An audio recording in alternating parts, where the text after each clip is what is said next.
Cornelia is a rank 4 assault pilot. Let's get to her abilities. So we have Return of the Witch. How very appropriate. Upon deployment, and every 20 seconds thereafter, the deployment cost of the next unit placed is reduced by 50% and increases her simultaneous attacks triggered by this unit's normal attacks by 1 for 20 seconds. It's quite a mouthful there. And then she has a Nightmare Frame skill boost where she increases speed of this unit's Nightmare Frame skill gauge by 52.5% during combat. By the way, this becomes 100% if you're using her Gloucester. And even on the Japanese side, that's still the only Nightmare Frame in the game that boosts her to level 5. Well, there's the first Gloucester we got with Cornelia, and the second one we're getting for the Nightmare Frame boss battle event. Now, when it comes to her stats, Cornelia's are pretty good. She has low cost, high health, high defense, good short range attack power, and her stats only get better after the first year anniversary boost where they increase her health and increase her attack power. So Cornelia in that respect is definitely worth investing into. Now in terms of her ability, I have mixed feelings about it because in one end, it's really powerful because she can make the next pilot that you want to deploy cost nothing, which in certain cases could be better than a passive cost increaser or a increaser on deployment or a cost increaser on deployment. Hypothetically, if you summon Jeremiah with, let's say, Colin's Gloucester that costs, not Gloucester, Gurin,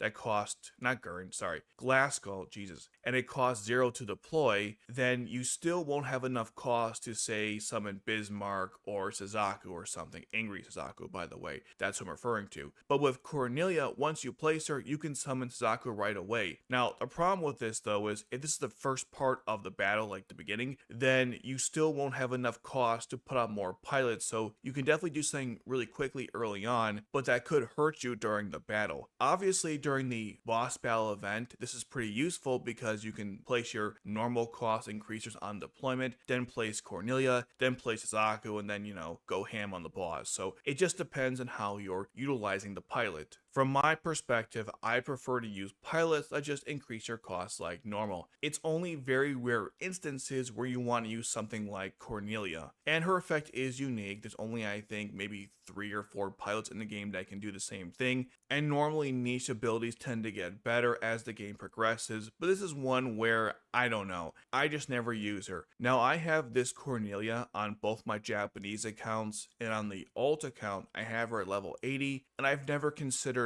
limit breaking her to 99, despite having Birthday Cornelia, which reduces her deployment cost, while all Cornelias and Yuffie and Guilford and Daltons, while also increasing her action speed. And the reason why I don't use Cornelia is because there's just no need for her. If I want to build like the ultimate team to take out the really difficult challenges, I tend to use the Anyas or Shirley or just a different combination of pilots. So for those situations, she's not that useful. I guess for fun, I could use all 3 Cornelias together, but in practice, it just never comes into play. It's not that this pilot is bad, but maybe because of my playstyle or the fact that I just have better units, I just never seem to want to use this character, even though decreasing the next pilot to be deployed by 100% is really useful. I guess I just prefer to use standard cost increasers. So determining if Cornelia is good or not is going to be something based on your preference and your playstyle. Now, as I just mentioned, Birthday Cornelia does boost other Cornelias, so if you're planning on going for that pilot, you might want to go for this pilot. Also, for the Royal Family Faction challenges, you might want to go for this Cornelia because many of those are really difficult, and the Royal Family Faction doesn't have too many cost increasers. In fact, the only ones they have right now in the game,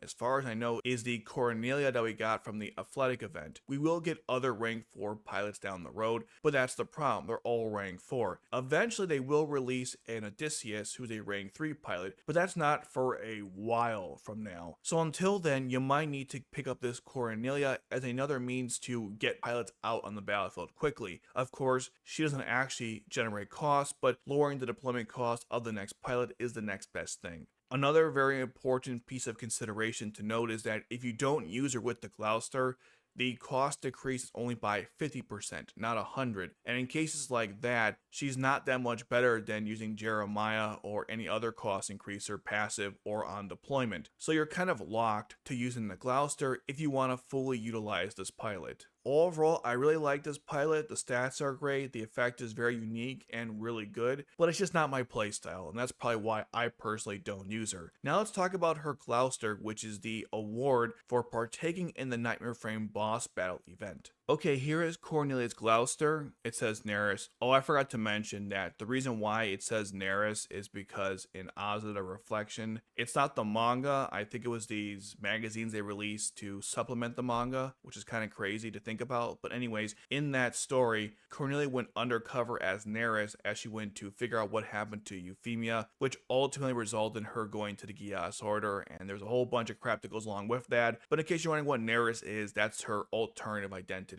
And they will show us a scene of that in the next chapter of the Lost Hero arc, so look forward to that. Now to the Gloucester itself. So it's a ground unit, it costs 2 to deploy, it has 135 defense, doesn't block, which is fine, attack power 250, attacks a single enemy at a time, and the special deals 4.75 times your attack power and inflicts AK on top of that. This Nightmare Frame is really powerful because this is a lance that costs 2 to deploy, that deals fixed damage on special, but even if you don't want to use it to actually attack enemies with, which by the way you definitely can, and that's a very valid strategy, it's another Nightmare Frame you can use with other pilots that either buff, increase your cost, debuff, and so forth. If you are a budget player, like myself, and let's say you don't have access to a million Collins glass skulls, then you can use this as a substitute along with the regular glass skulls. That's why this Nightmare Frame is so damn good, because it's another low cost Nightmare Frame that you can use with other pilots, and being a lance doesn't hurt either, so many good things with it. The only thing wrong with this Nightmare Frame is that it has low defense and low cost, but that makes sense given how it lost one arm, so it's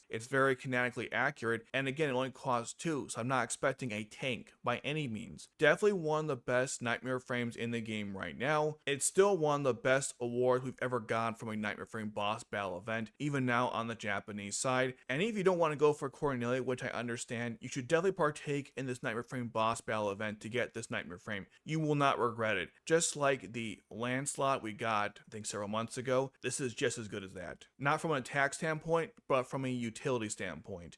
A Nightmare Frame you'll be using all the time, I guarantee that. So, should you summon the new Cornelia? No, save your resources for the first year anniversary. By the way, if you didn't know, I'm starting to upload more of the chapters from Lost Stories, specifically 10, 11, and 12, which have been on the channel now for about a couple weeks. If you haven't watched those yet, check them out right here.